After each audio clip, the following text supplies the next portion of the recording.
Meus irmãos, nós vamos começar hoje o estudo de Apocalipse. Estamos denominando de a revelação divina da última etapa da história humana. Esse título já diz o que nós vamos ver em Apocalipse. Entendemos que é exatamente isso que Apocalipse é. Por isso que Apocalipse é muito importante. Nós vamos ver detalhes disso quando entrarmos no capítulo de número 5. Sobre a questão da importância ou até necessidade do cordeiro para poder abrir o livro, né? Por que o cordeiro é o único que poderia abrir o livro? É uma pergunta simples. Por que outro, por exemplo, um profeta poderia de repente revelar a vontade de Deus? Não é? Por que um anjo não poderia revelar? Não foi assim no Antigo Testamento? Deus não revelou várias vezes a sua vontade? Por que então só o cordeiro pode abrir o livro para revelar o futuro? Parece estranho, né? Tendo em vista que Deus trabalhou de outra forma em outros momentos. Mas aí tem uma razão. É que realmente nós temos em Apocalipse, nós temos a revelação divina da última etapa da história humana. Mas história por história, houve história antes também. Mas essa história só seria possível por meio do cordeiro. Então o livro de Apocalipse ele é intimamente ligado à história redentora. Ele não seria possível sem Cristo Jesus. Cristo é o centro do livro de Apocalipse. E sem ele não seria possível revelar a história redentora final. Porque ela só poderia chegar ao final se ele tivesse cumprido a sua obra. Percebe? A dimensão do papel do cordeiro e a ligação entre Apocalipse e o cordeiro de Deus. Então, é um estudo do livro de Apocalipse, como nós mencionamos, e o nosso propósito é estudá-lo em 10 aulas. Por que 10 aulas? 10 momentos, 10 encontros? Porque nós estamos divididos exatamente naquilo que é natural do livro. Certo? O livro possui, detalhando, 10 divisões mesmo. Certo? São 7 ciclos que nós vamos encontrar, mas vocês vão ver que, na verdade, dá para dividi-lo em 10, porque, inclusive, a parte inicial, o capítulo 1, é uma introdução. Então, misturar a introdução com as 7 igrejas, as cartas das 7 igrejas, não separar vai trazer prejuízos. Então, a introdução ela é muito completa, as cartas também estão completas. Depois disso, nós vamos ver a visão celestial e todas as demais divisões juntas formam 10, certo? Então, nós dividimos em 10 partes para tentar ter o maior proveito possível de cada parte. E hoje nós vamos ver a parte introdutória, que, em uma certa medida, já é um resumo do livro, sim. Vocês vão ver que já fala praticamente do que o livro tem como propósito, como um todo, começo e fim, já aponta resumidamente como um esboço da obra que nós vamos ver. Tá certo? Então, nós precisamos, para começar, nós precisamos ler, tá certo? Vamos ler o primeiro capítulo de Apocalipse, revelação de Jesus Cristo, que Deus lhe deu para mostrar aos seus servos as coisas que em breve devem acontecer, e que ele, enviando por intermédio do seu anjo, notificou a seu servo João, o qual atestou a palavra de Deus e o testemunho de Jesus Cristo quanto a tudo o que viu. Bem-aventurado aquele que lê e aqueles que ouvem as palavras da profecia e guardam as coisas nela escritas, pois o tempo está próximo. João às 7 igrejas que se encontram na Ásia, graça e paz a vós outros, da parte daquele que é, que era e que há de vir, da parte dos 7 Espíritos que se acham diante do seu trono, e da parte de Jesus Cristo, a fiel testemunha, primogênito dos mortos e o soberano dos reis da terra, àquele que nos ama e pelo seu sangue nos libertou dos nossos pecados e nos constituiu reino, sacerdotes para o seu Deus e Pai. A ele a glória e o domínio pelos séculos dos séculos. Amém. Eis que vem com as nuvens, e todo olho o verá, até quantos o traspassaram, e todas as tribos da terra se lamentarão sobre ele. Certamente. Amém. Eu sou o Alfa e o Ômega, diz o Senhor Deus, aquele que é, que era e que há de vir, o Todo-Poderoso. Eu, João, irmão vosso e companheiro na tribulação, no reino e na perseverança em Jesus, achei-me na ilha chamada Patmos, por causa da palavra de Deus e do testemunho de Jesus. Achei-me em espírito no dia do Senhor, e ouvi por detrás de mim grande voz como de trombeta, dizendo: o que vês, escreve em livro, e manda às 7 igrejas: Éfeso, Esmirna, Pérgamo, Tiatira, Sardes, Filadélfia e Laodiceia. Voltei-me para ver quem falava comigo, e voltando, vi 7 candeeiros de ouro, e no meio dos candeeiros um semelhante a filho de homem, com vestes talares e cingido à altura do peito com uma cinta de ouro.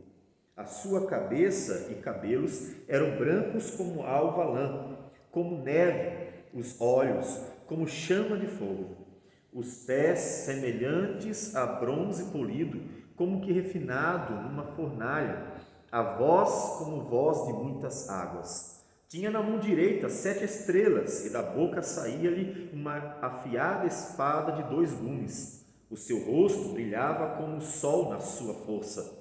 Quando o vi, caí a seus pés como morto. Porém, ele pôs sobre mim a mão direita, dizendo: não temas, eu sou o primeiro e o último, e aquele que vive. Estive morto, mas eis que estou vivo pelos séculos dos séculos, e tenho as chaves da morte e do inferno.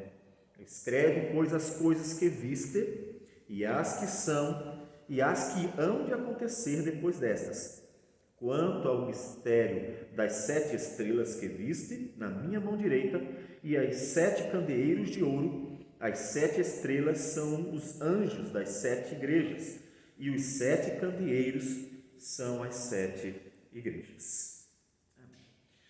Então, antes de a gente até prosseguir com o texto, a gente precisa fazer uma abordagem introdutória. E a primeira coisa que eu preciso perguntar ou levantar a questão é por que estudar Apocalipse?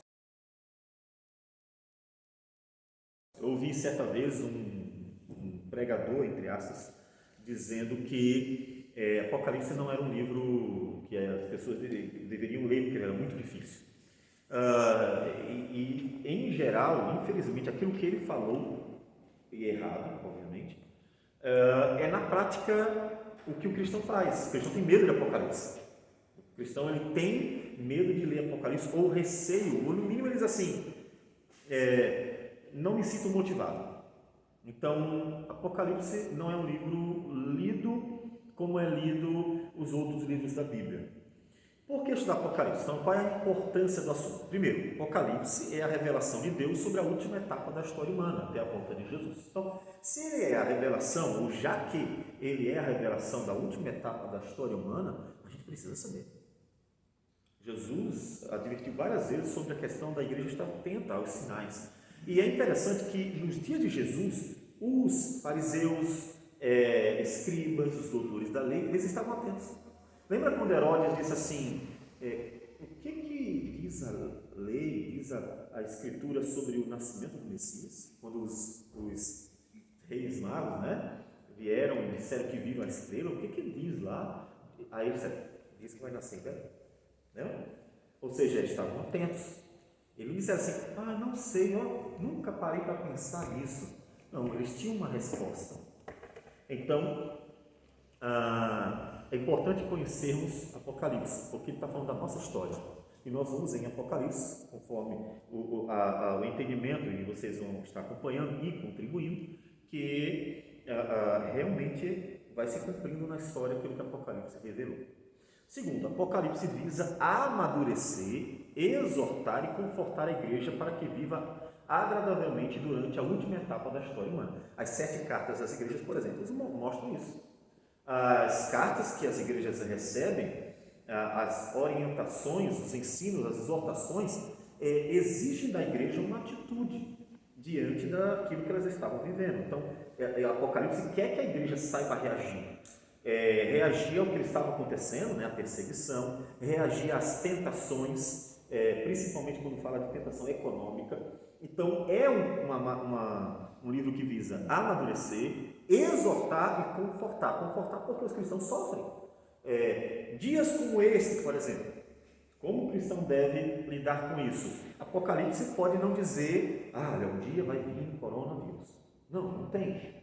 Todavia, tem princípios que nos ensinam sobre como lidar, porque ele vai contar coisas que vão acontecer durante a história e ensinar como lidar com elas.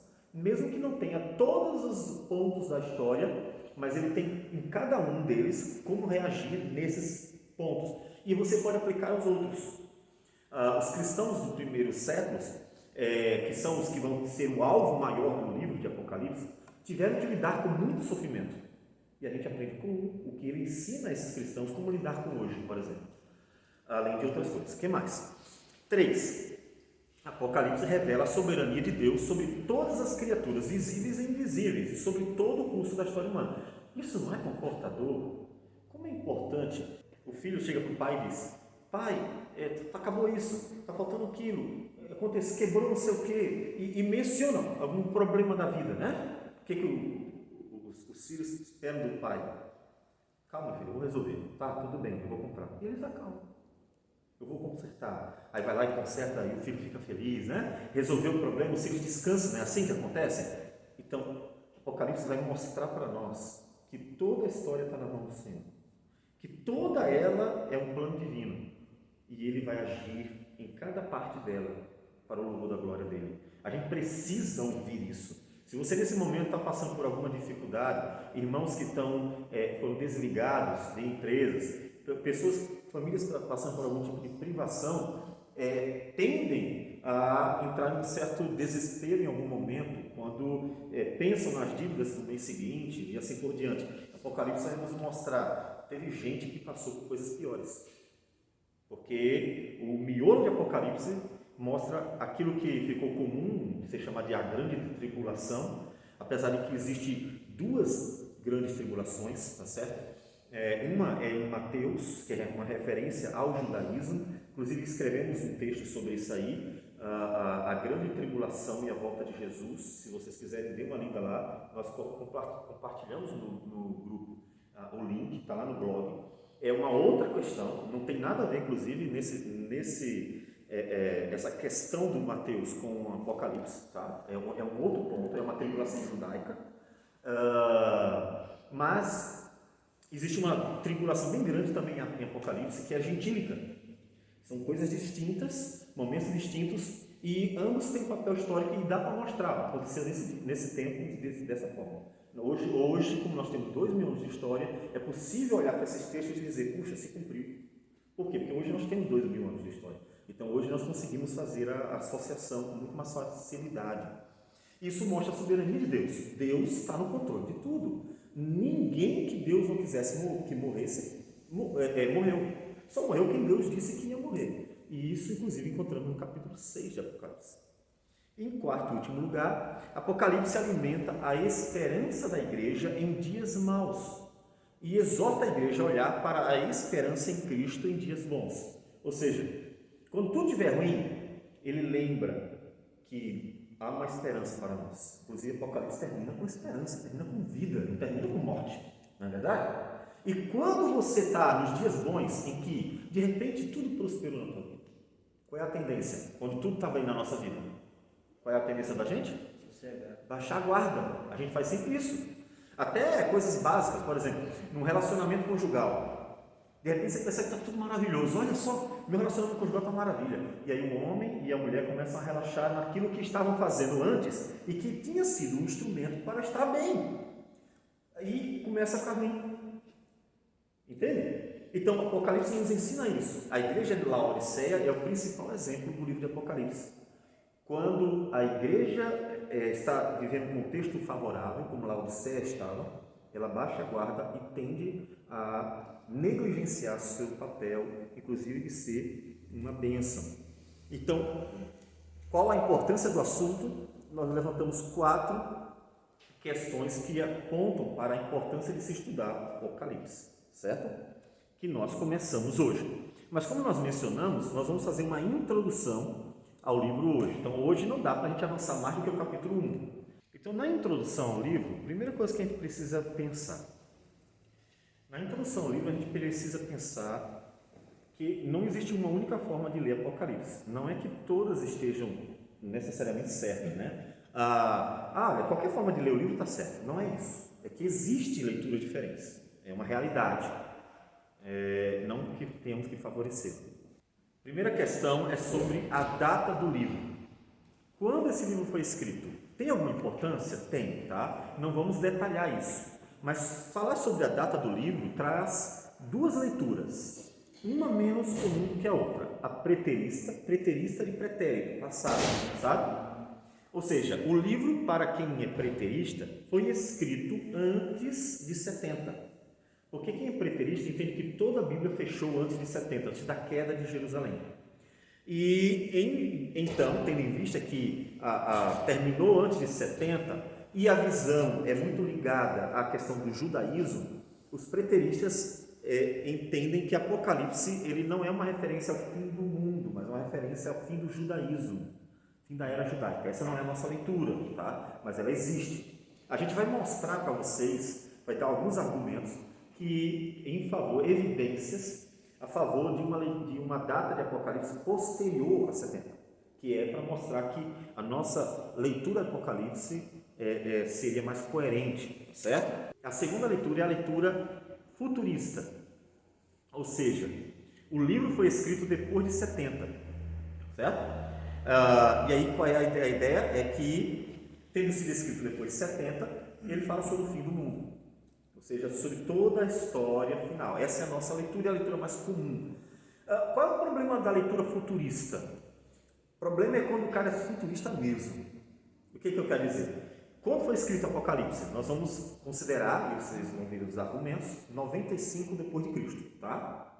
Só que mesmo assim, se você pegar a maioria dos irmãos, principalmente em linha dispensacionalista, que é uma tendência maior a falar sobre literalmente, os últimos mesmos dias, ou seja, antes de Jesus voltar, um século antes ou menos até, a ênfase normalmente é maior sobre esses dias.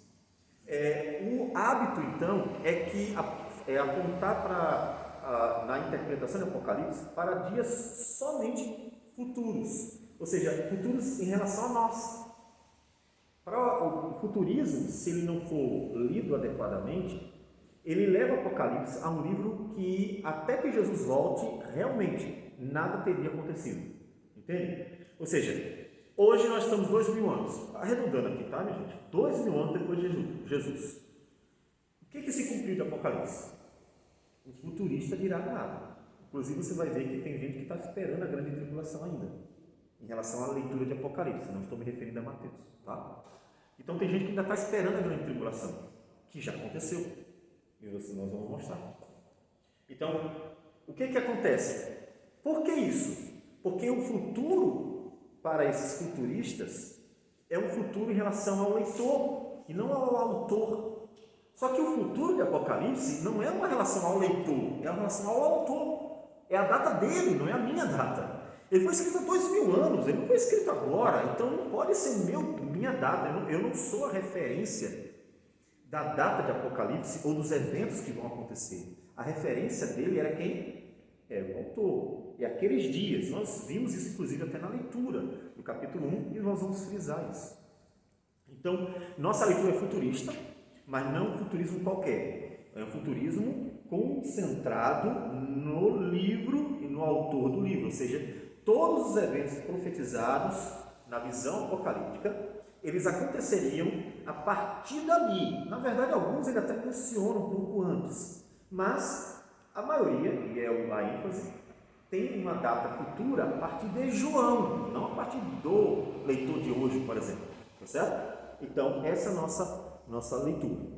Mas nessa leitura futurista, há 3 formas de interpretar Apocalipse, em relação não só ao milênio, mas principalmente ao milênio, porque muda a leitura de Apocalipse inteiro. Só que normalmente a gente foca mais no milênio, quando se fala dessas três formas de interpretar o livro.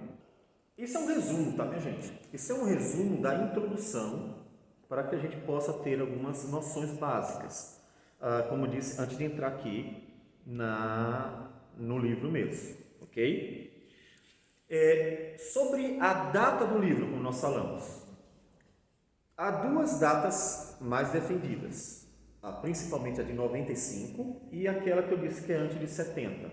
Nós vamos adotar de 95, que é a data, inclusive, tradicional. Há várias evidências sobre isso. Evidências externas, por exemplo, são as evidências que falam sobre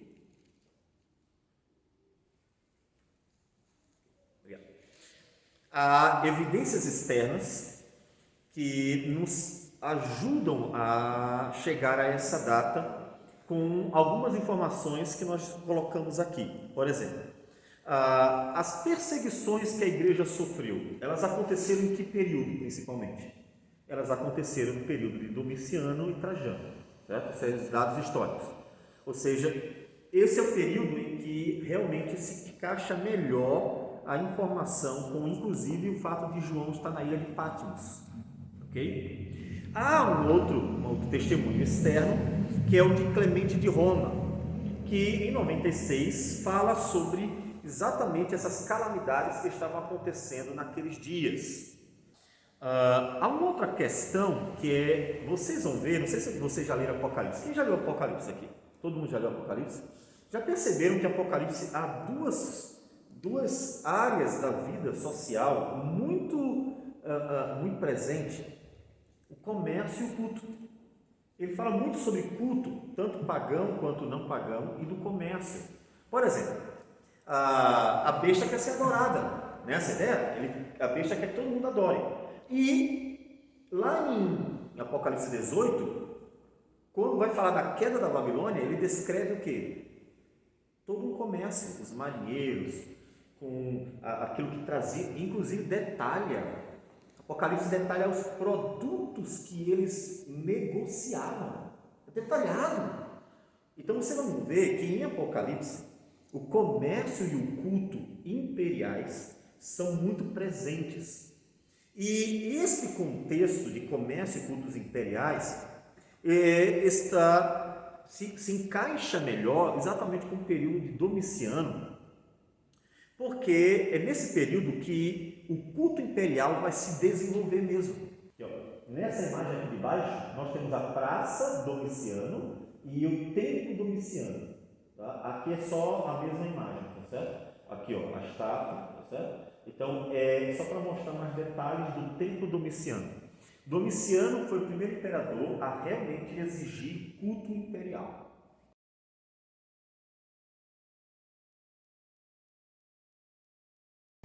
A partir dele é que alguns imperadores vão perseguir o cristão oficialmente. Esse é um ponto importante. A perseguição aos cristãos com Domiciano se torna imperial. É uma diferença entre você dizer que Nero não gostava de algumas pessoas, como judeus e cristãos, né? Inclusive muito bem associados ainda. Outra coisa é você dizer assim, ó, a partir de agora oficialmente vamos matar cristãos. Qualquer pessoa do império poderia denunciar que o outro era cristão. Então, o que acontecia? Nem sempre o cristão eles estavam procurando. Onde é que tem cristão? Onde é que tem cristão? Não estavam procurando cristão o tempo todo. Nem sempre era isso. Mas, se chegasse alguém e dissesse assim, olha, meu vizinho é cristão, tenho certeza disso, e aí viesse apontasse e chamasse as autoridades, e eles fossem lá e vissem que ele era cristão, aí eles iriam à justiça e ele, se diante do procurador, né, diante da lei, confessasse que era cristão, e aí sim, uma pena seria dada, morte e outras penas poderiam ser dadas. Como é que eles se livrariam? Eles se livrariam se eles negassem. E não era só negar, era muito mais profundo. Eles iriam oferecer um sacrifício aos deuses pagãos como um ato de negação real. Se você nega, então você vai prestar culto ao imperador, oferecer um sacrifício aos deuses.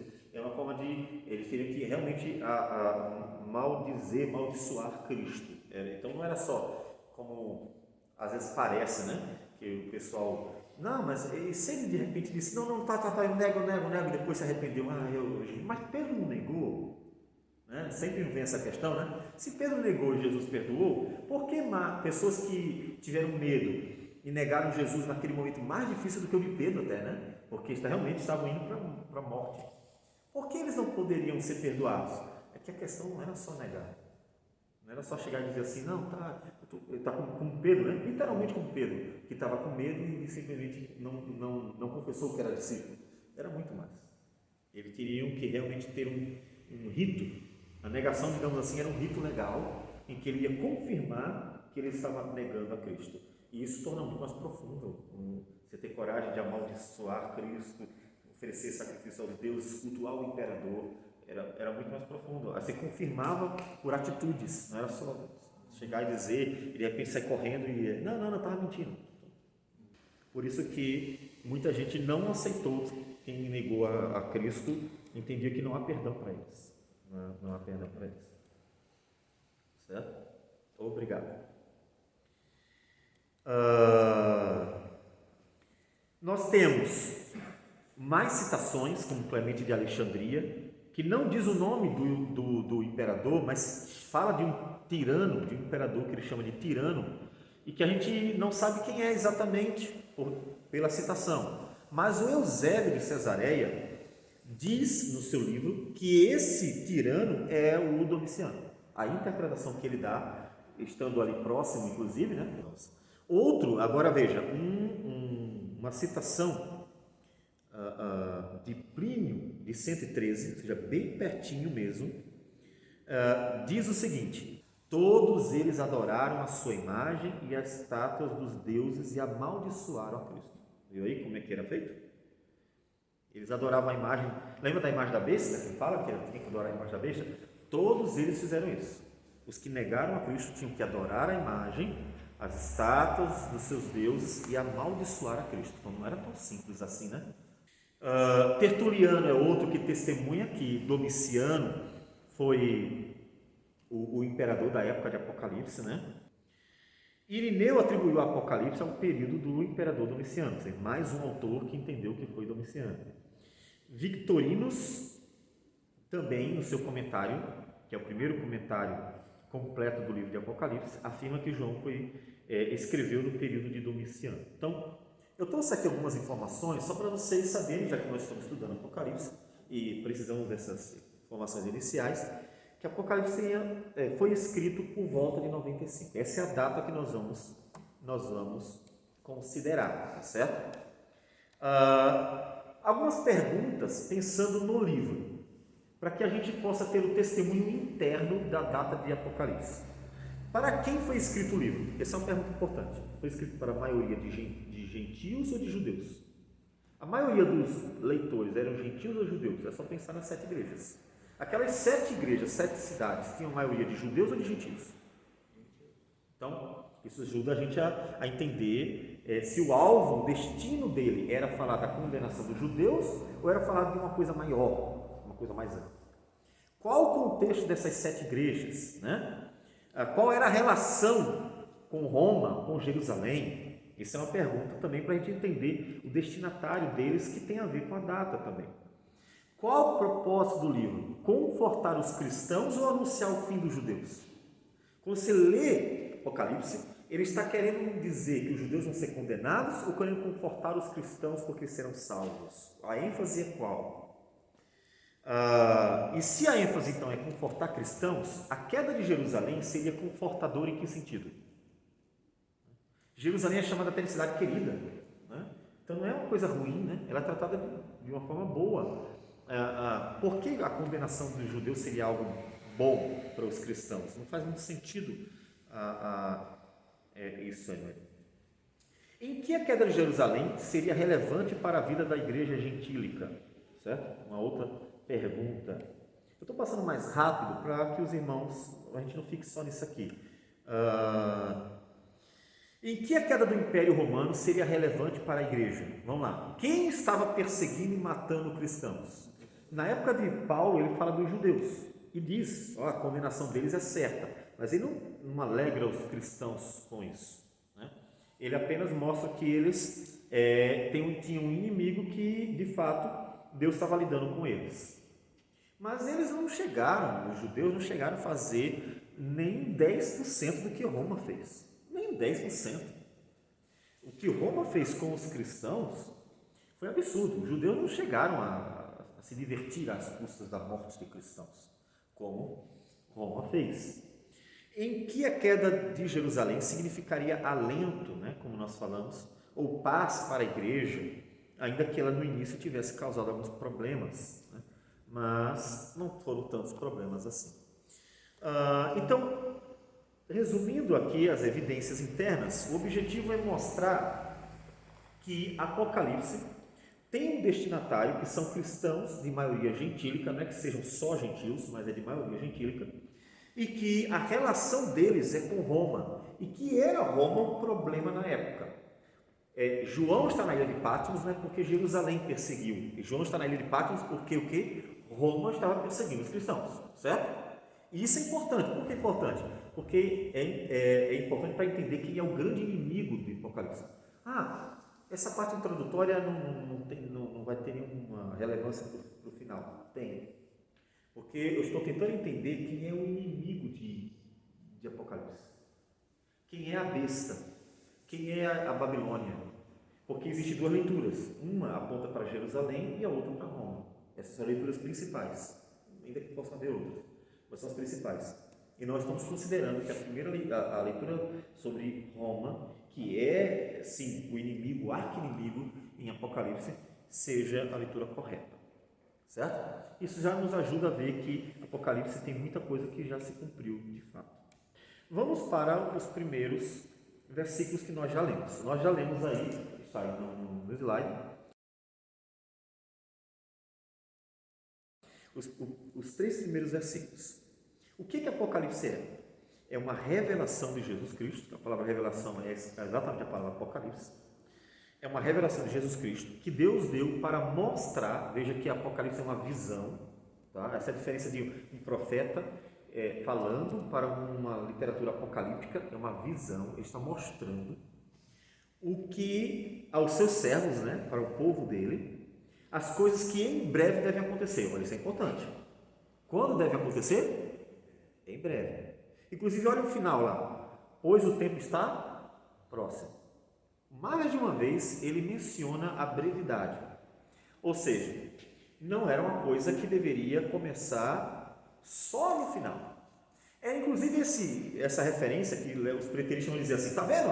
Acabou de provar que a gente está certo. Se é em breve, então tem que ter se cumprido em 70. Bom, claro, primeiro, para que isso possa ser provado, teria que ser escrito o livro antes de 70. Né? Em segundo, devemos entender que o fato de ele mencionar que as coisas vão acontecer em breve e o tempo está próximo, não significa que todas elas vão acontecer. Significa que as coisas vão começar a acontecer. Certo? As coisas vão começar a acontecer logo, não necessariamente tudo. Então, quando você está anunciando, por exemplo, a universidade, você vai para a universidade, está perto, está próximo, vai chegar logo, estou ansioso por isso. Você vai completar a universidade daqui a uma semana. Quando é a sua faculdade, a sua universidade? Daqui a um mês. Então em um mês você acaba tudo? Não, é o começo. Você vai começar em mês. Ou seja, a ideia de brevidade, ela não inclui o final necessariamente, mas o começo. Esse é que é o importante na brevidade de alguma coisa. É que as coisas vão começar logo, não necessariamente que elas vão terminar logo. Entende? Até porque, 4 anos de universidade, você é ansioso pelo começo, mas depois de 4, 5, 6 anos você vai terminar. Então, não é tão breve assim. A brevidade é o começo. Diga. Ok? Então, mas veja, isso é importante para nós entendermos que Apocalipse não está falando de coisas que aconteceriam agora apenas. É agora que Apocalipse vai começar. 2000 anos depois, breve?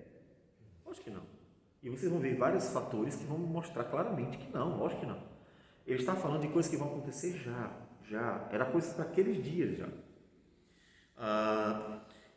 Ele enviou por intermédio do seu anjo. Tem o anjo que é quem revela para João, tá? Há um anjo que revela para João o Apocalipse.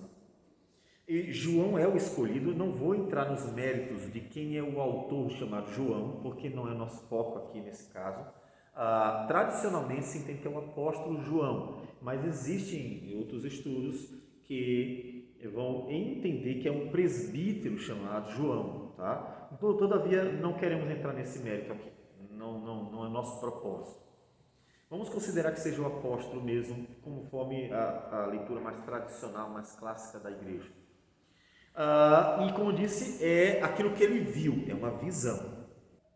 Em relação ao versículo 3, a tradução correta é: bem-aventurado aquele que lê e aqueles que ouvem, tá? Por isso que eu fiz a leitura desse modo quando estávamos lendo o capítulo. Aquele que lê é o pastor da igreja, é o liturgo da igreja, o presbítero da igreja, era o dirigente. Ninguém tinha a Bíblia na mão, tá? Então, imagina todo mundo que está lendo a Bíblia, não tinha, os papiros, os pergaminhos, não tinha. Por isso que aquele é singular. E aqueles que ouvem, é porque a igreja não tinha na mão, ela tinha que fazer o quê? Tinha que ouvir, né? Então, a carta chegaria para alguém, quem é? Um mensageiro. As 7 cartas não tem um mensageiro?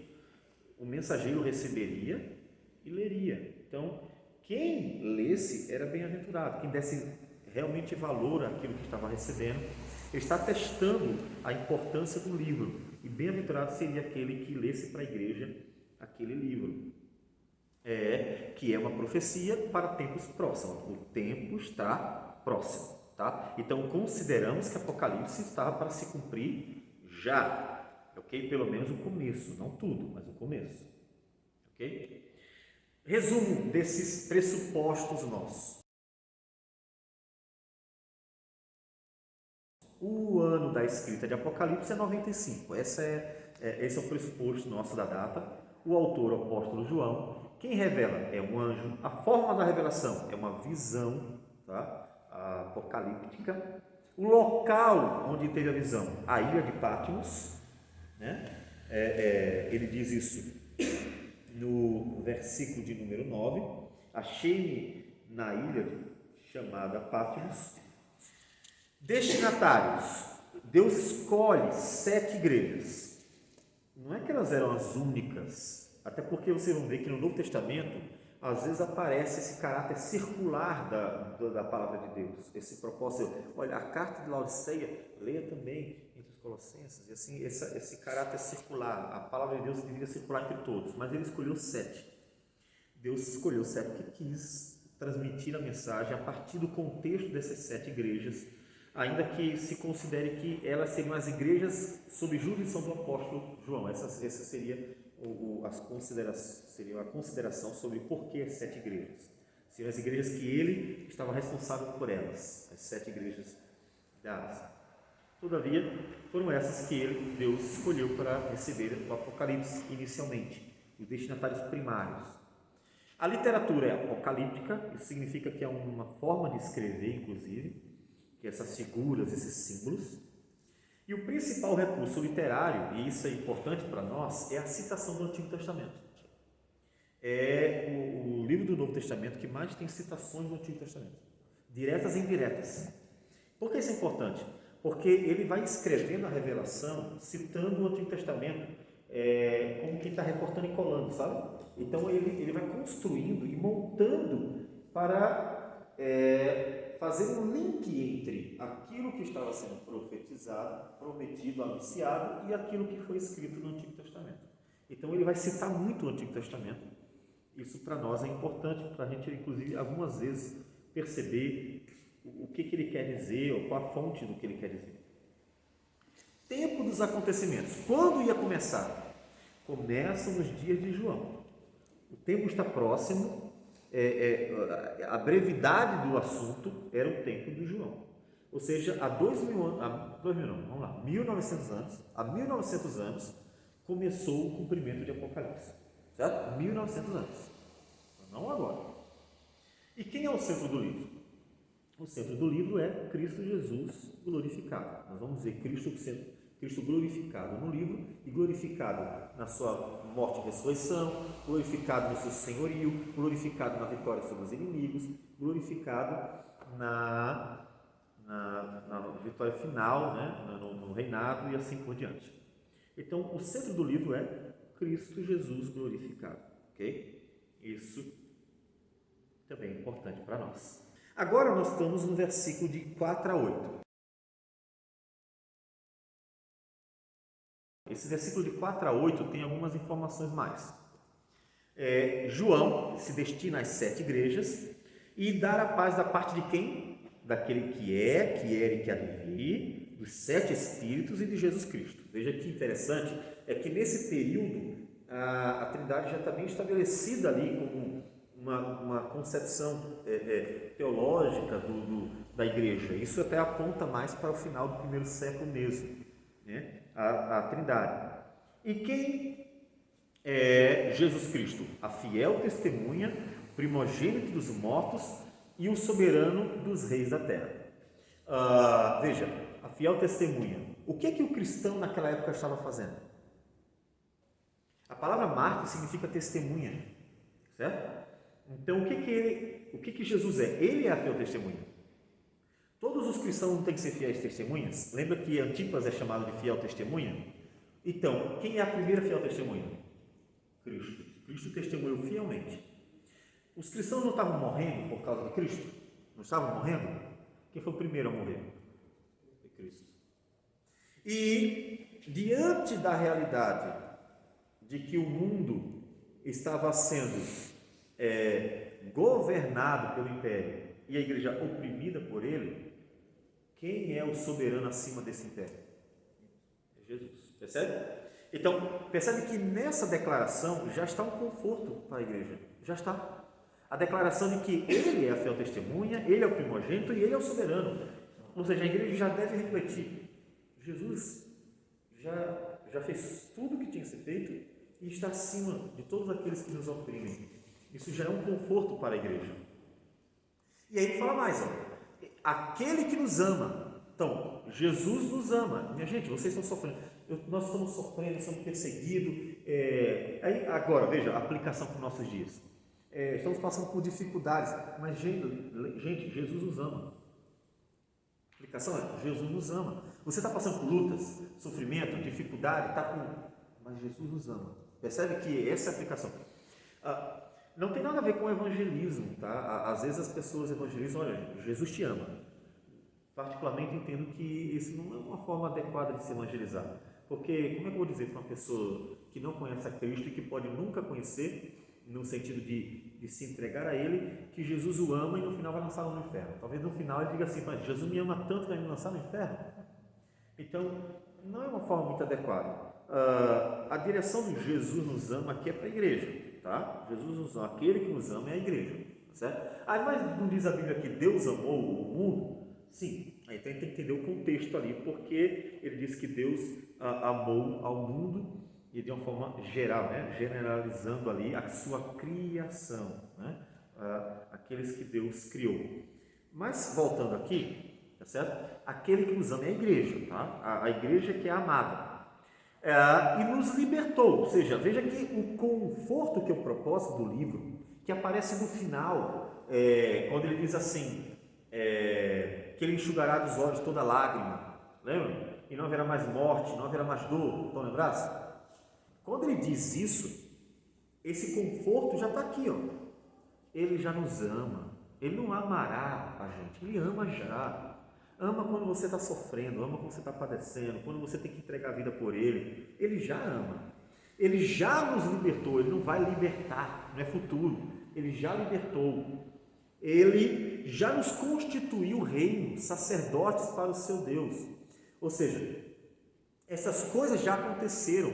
Isso já é um conforto presente. Então veja que no primeiro capítulo de Apocalipse, a introdução já está presente o propósito para a igreja, confortar a igreja, amadurecer a igreja, fazer a igreja, nos dias difíceis que ela estava vivendo já e que viveria ainda, ficar firme, fiel testemunha como Jesus, se preciso morrer por Cristo, lembrando que o próprio Cristo morreu por nós, e descansando no fato de que Ele é o soberano. Então já está presente aqui o conforto, o consolo dado à igreja do Senhor.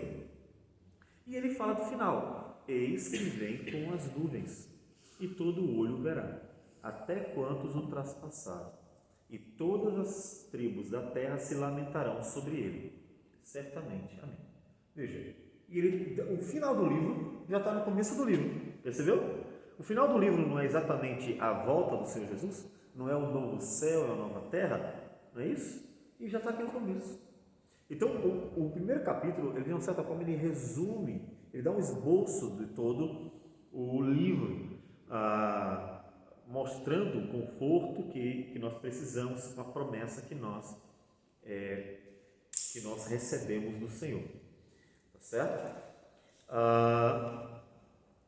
Avançando um pouquinho mais. Versículos de 9 a 20, certo? De 9 a 20.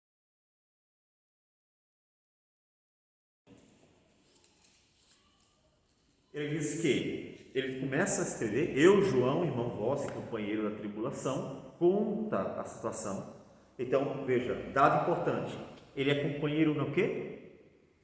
Na tribulação. Opa, já estavam passando, percebe? Eles já estavam sofrendo. Vai acontecer a grande tribulação. Quantas vezes eu já vi gente falando assim: quando chegar a grande tribulação vai ser dias muito difíceis. Isso. Por que ainda vai acontecer a grande tribulação? Qual é a razão para se pensar isso? Porque depois de 2000 anos, só depois de 2000 anos, é que Apocalipse vai começar a se cumprir. Faz sentido? Lendo o livro você não vê que faz menos sentido ainda. Se era tão breve, 2000 anos depois, não sei se vocês já perceberam, de Abraão a Jesus são 2000 anos. De Jesus para nós é 2000 anos. Não é pouco tempo. E de Abraão para Jesus se cumpriu muita coisa, não se cumpriu? As palavras do Senhor, Deus foi fazendo. Não houve uma lacuna tão grande. A lacuna da revelação, coisas que pareciam que iam acontecendo e Deus estava no silêncio, era naqueles 400 anos chamados de interbíblicos, e mesmo assim neles se cumpriu a palavra dita a Daniel, por exemplo. Lembra da estátua de Nabucodonosor? Ela falava dos reinos que viriam antes do reinado do Senhor, e se cumpriu naquele período. Então 2000 anos e dizer que não aconteceu nada, que ainda vai acontecer, não é adequado. E o começo para entender isso é que ele já diz aqui: companheiro na tribulação. O que mais? E no reino, na perseverança em Jesus. Achei-me na ilha chamada Patmos, por causa de quê? Da palavra de Deus e do testemunho de Jesus. Então, por que eu estou na ilha? Estou de férias? Não. Me mandaram para cá por causa do meu testemunho acerca de Jesus. A minha fé em Cristo é a razão da tribulação. Percebe? Então está havendo o quê? Uma perseguição. Então aqueles dias estava acontecendo uma perseguição. Então esse é o contexto. Por que isso é importante? Porque isso nos mostra que Apocalipse está sendo escrito para um povo que já está sofrendo. Apocalipse não foi escrito assim: olha, daqui a 2000 anos o cristão vai sofrer, eu estou escrevendo antecipadamente. Não é isso. Apocalipse não escreve para um povo que ainda vai sofrer. Apocalipse está confortando, trazendo alento para o povo que está sofrendo. Meu irmão, você está sofrendo. Palavra de Deus para você. Entende? Eles já estavam passando. E João faz na introdução do livro a declaração disso. Eles estão sofrendo. Não vão sofrer ainda. Achei-me em espírito no dia do Senhor. E eu destaco esse dia do Senhor porque até ajuda em relação à data. É o único lugar em que aparece a palavra Kyriake na Bíblia, que significa dia do Senhor, mostrando que o que a gente chama de domingo, né? Não era domingo, era o primeiro dia da semana, já estava estabelecido para a igreja, bem estabelecido, mais do que nos dias dos apóstolos, onde a gente encontra em Atos, nas cartas, né? Ele passou a ser chamado de dia do Senhor. É a única vez que aparece essa palavra na Bíblia. Isso, de uma certa forma, nos mostra o desenvolvimento da teologia sobre o primeiro dia em que o cristão terminou, substituindo o dia sétimo pelo primeiro dia para os cultos, para a ceia. E não vamos focar nisso, mas Apocalipse nos mostra que houve um desenvolvimento nisso. E isso nos ajuda a ver também uma data mais tardia para esse desenvolvimento todo acontecer. E ele dizendo, o que vês escreve em livro e manda às 7 igrejas. Então veja, ele já estava vendo alguma coisa, não estava vendo? Ele já estava vendo algo acontecer. Então, o que você está vendo, escreve, certo? Vocês vão entender por que eu estou frisando isso, o que vocês estão vendo, o que você está vendo. Voltei-me para ver quem falava comigo e voltando, vi, veja, já está vendo, certo? 7 candeeiros de ouro. E ele descreve, essa descrição nos aponta para Daniel, que já é uma citação. Vamos lá para Daniel, para vocês compararem. Levantei os olhos e olhei, e eis um homem vestido de linho, cujo ombro estavam cingidos de ouro puro de Ufaz. E o seu corpo era como berilo, o seu rosto como relâmpago, seus olhos como tocha de fogo, seus braços e os seus pés brilhavam como bronze polido, e a voz das suas palavras era como o estrondo de muita gente. Viu a semelhança entre Apocalipse e Daniel? Então, é aquilo que eu disse. Apocalipse é uma colagem de vários textos da Bíblia. Apocalipse é o livro mais difícil de ter sido escrito, porque ele conseguiu transmitir a revelação de Deus, ao mesmo tempo citando todos os textos da Bíblia. Você imagina como é difícil escrever um negócio desse? Eu digo porque a gente faz isso quando está escrevendo um texto, não faz? Você começa a escrever, daqui a pouco abre, faz um versículo para continuar a leitura. E você faz as colagens. Não é fácil fazer essas colagens. Ou seja, você quer dizer aquilo, mas aquilo que você quer dizer está na Bíblia. Entende? Então ele fez isso. Não é uma colagem fácil. Ele quer dizer algo que é aquilo que Deus está revelando, mas aquilo que ele quer dizer está na Bíblia. Então ele tem que fazer todas as colagens. E não tinha internet, nem tinha computador na época, né? Então imagina que não foi uma produção literária fácil, uma produção literária bem difícil e riquíssima.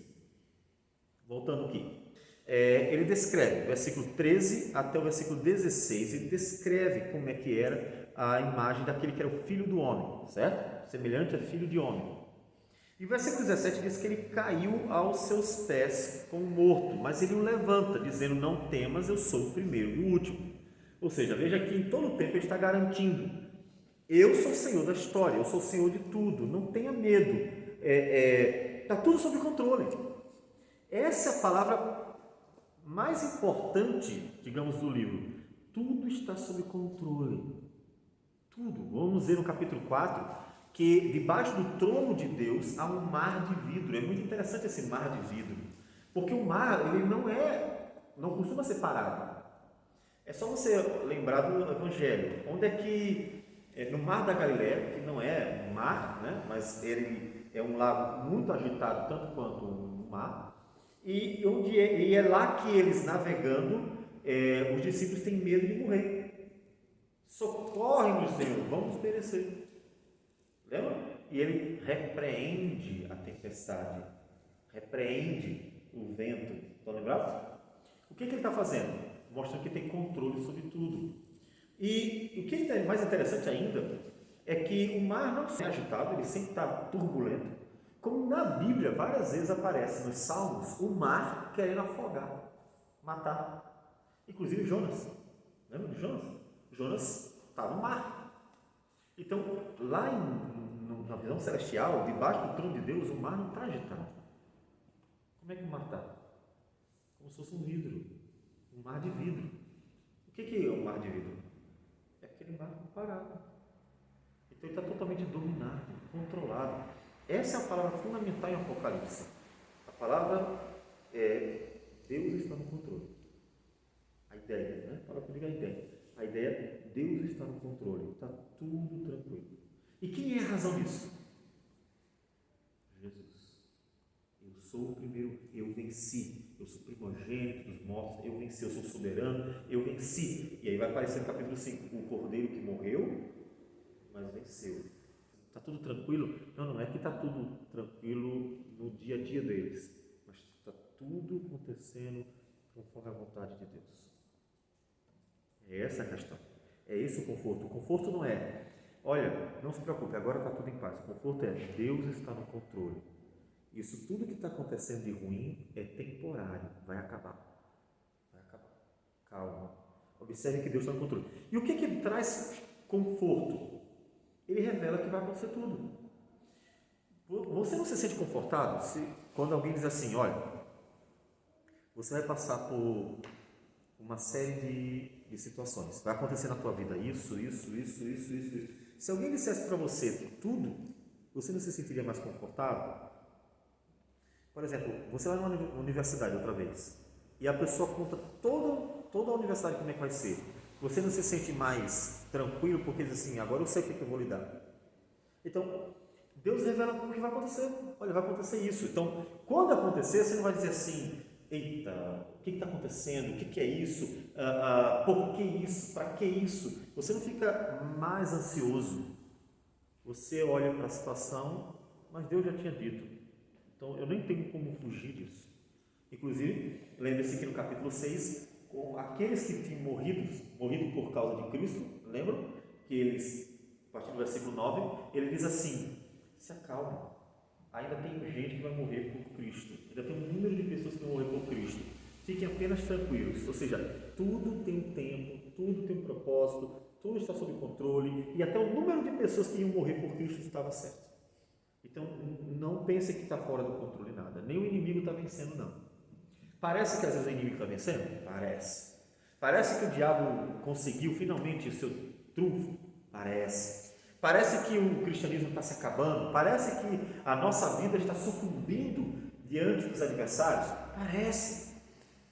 Deus diz o contrário. Calma, só está acontecendo o que eu quero que aconteça. Tem um propósito, glorificar o meu nome. Então, tenha essa calma, confie. E ele conforta, dá uma veste branca para eles, né? E conforta. Então, calma. Então, essa é uma palavra importante. Veja, não temas, eu sou o primeiro e o último, aquele que vive, estive morto, mas eis que estou vivo, pelos séculos dos séculos, e tenho a chave da morte e do inferno. Eu tenho controle de tudo. E aí, ele traz para nós, no versículo 19, o que a gente entende que é a divisão natural do livro. Escreve, pois, as coisas que viste. O que foi que ele viu? Aquilo que eu falei antes. Lembra que eu disse? Logo no início ele disse, o que vês, escreve. Então ele já estava vendo. E por isso que ele diz, escreve as coisas que viste. Passado. E as que são, ou seja, as que você está vendo agora. Certo? Presente. E as que hão de acontecer depois destas. O que é isso? Futuro. O livro, então, de Apocalipse, nós vamos, por isso a divisão que nós estamos fazendo, é dividido em 3 partes. Passado, presente e futuro em relação a João. Mas isso não necessariamente longos, mas tem os 3 tempos. Tanto é que no capítulo 12 você vai encontrar os 3 tempos presentes lá, por exemplo. Mas falando de divisão literária, é exatamente a divisão como eu vou mostrar na tabelinha para vocês. O livro está dividido entre o que ele já viu, o que ele está vendo no momento e o que ele verá ainda sobre o futuro. Tá certo? E aí, outra vez, ele fala do seu controle. As 7 estrelas e os 7 candeeiros estão aonde? Na mão direita do Senhor. Ou seja, quem é que está no controle? Quem é que tem nas mãos a sua igreja, os seus mensageiros? Vamos pensar numa criança. Ela se sente mais segura quando ela pega a mão do pai. Ela, quando está com medo, ela se agarra ao pai. Ela pega na mão do pai. Vai experimentar isso aí. Então, essa segurança que está nas mãos, a gente não diz, está tudo nas minhas mãos. O que significa? Está sob controle. A igreja está nas mãos do Senhor. Não tem nada fora do controle. Nada, nem esteve, nem estará. Tudo está nas mãos do Senhor. Observe, então, que o capítulo 1 tem todo o resumo do livro. A divisão está aqui. Esse é o gráfico da tabela da divisão, tá? O que é que tem deitado aqui? Ó? O que está escrito aqui? Ó? Aqui está escrito as coisas que viste. É a primeira parte do versículo 19, certo? Então, o que foi que ele viu? Ele viu o capítulo 1. O capítulo 1 é a visão de Cristo glorificado. Ele viu o Cristo glorificado já no primeiro capítulo, certo? Então, é o que nós vimos. No capítulo 2 e 3, as coisas que são, ou seja, as que estão acontecendo. E aqui nas 7 cartas, ou as cartas das 7 igrejas, Éfeso, Esmirna, Pérgamo, Tiatira, Sardes, Filadélfia e Laodiceia, que envolve o capítulo 2 e 3, abrange o capítulo 2 e 3, nós vamos encontrar o contexto de Apocalipse. O que estava acontecendo naqueles dias? Nós vamos ver na próxima aula. O que realmente estava acontecendo? É exatamente a realidade das 7 igrejas. O sofrimento, a perseguição, os pecados da igreja, pecados envolvendo medo, envolvendo questão financeira, prostituição, os pecados da igreja. Ali está. Então, é o contexto, e é o que nós vamos ver depois. Depois nós temos aqui a visão celestial. A visão celestial é o que divide podemos dizer, o que estava acontecendo, e o que ele viu, daquilo que aconteceria ainda. Então, essa visão celestial a gente considera como uma divisão, um bloco que divide o livro, tá certo? Nas 2 partes. É o capítulo 4 e 5. É aqui que ele vai contar que o Cordeiro é digno de abrir o livro e revelar o futuro. Onde o futuro vai ser revelado? Vai ser revelado a partir do capítulo 6, tá certo? Então, introdução, que é a visão do Cristo glorificado, as cartas às igrejas, que é o contexto do livro, aí tem a divisão, porque isso aqui era o que estava acontecendo, e a partir daqui é o que ainda iria acontecer, ainda que ele já começasse logo mesmo. E aqui é que começa a grande tribulação da igreja. E aí sim, a gente vai ter a divisão em cada bloco, que são 7 ciclos. Nós teremos os 7 selos, 7 trombetas, 7 vozes, 7 flagelos. Depois acontecerá a destruição da Babilônia, o reinado milenar da igreja e depois o final da história. Tá? Então, essa parte seria o final do versículo 19. As coisas que hão de acontecer. Certo? Nós vamos mostrar, ao nosso ver, em que lugar da história nós estamos aqui, tá certo? Fazendo uma abordagem histórica ou historicista nessa leitura aqui. Em que lugar nós estamos da história, certo? Capítulo 1 já nos dá um resumo do propósito, que é mostrar a esperança que a igreja tem em Cristo Jesus, porque tudo está nas mãos do Senhor, que o Cordeiro venceu. É a visão do Cristo glorificado.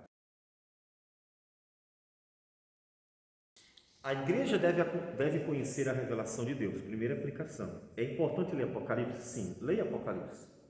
Leia. Segundo, Deus é Senhor de tudo e todos. Certo? Isso é fundamental. Essa é uma mensagem fundamental em Apocalipse. Deus é o Senhor. Não é o diabo. Não é aquela ideologia oriental em que o bem e o mal estão eternamente lutando, né? Essa é uma filosofia oriental muito, muito conhecida. Deus é o Senhor de tudo e todos. Não existe um mal lutando contra Deus na mesma medida, né? Deus é o Senhor de tudo e todos. Cristo nos ama, já nos libertou, já nos constituiu rei e sacerdote. O que significa? Há coisas que já aconteceram, não é só futuro. Há coisas que já nos foram dadas. Isso conforta. Deus já mostra o seu amor para conosco no presente. A igreja não deve temer as tribulações, pois Jesus Cristo tem a vida de seus mensageiros e suas igrejas em suas mãos. Aconteceu alguma coisa de ruim, mas ele disse que está na mão dele. Está tudo realmente sob o domínio, o controle, o governo dele. Tá? Então, isso aplicando a sua vida, quando coisas ruins acontecerem na sua vida, ore. Em vez de fazer qualquer zoada, confusão, correr atrás, tentar resolver seus problemas com suas próprias mãos, ore, porque Jesus disse que está tudo nas mãos dele. Então, coloque diante do Senhor. Ele sabe de tudo, tem propósito com tudo. Esse momento que nós estamos passando, com certeza Deus tem um propósito. A gente pode não saber especificamente quais os propósitos que se cumprem, mas vários deles podem ser percebidos. Quantas pessoas não podem, nesse momento, ser abençoadas com o amadurecimento, famílias que se uniram mais, pessoas que começaram a ver que os bens materiais não são tudo. Toda a vontade de Deus será realizada na história humana. Apocalipse nos conta a história desde a vinda de Jesus, porque ele retroage um pouco lá na frente, até a volta de Jesus. Então, o Apocalipse já diz que a história está o quê? Fechada. Certo? A história não está aberta. Eita, até quando? Está aberta aí. Pode ser que de repente lá na frente Deus decide demorar um pouquinho mais. A história está fechada. O número de pessoas que iriam morrer por Cristo, ser salvas por Cristo, está tudo já fechado. Se ele revela desde Jesus até a volta de Jesus, da vinda à volta, está fechado. Tudo vai se cumprir ali. Não adianta ter medo, inclusive. Tudo está fechado. Deus tem que estar realmente no controle de tudo. Para a igreja isso deve ser um conforto.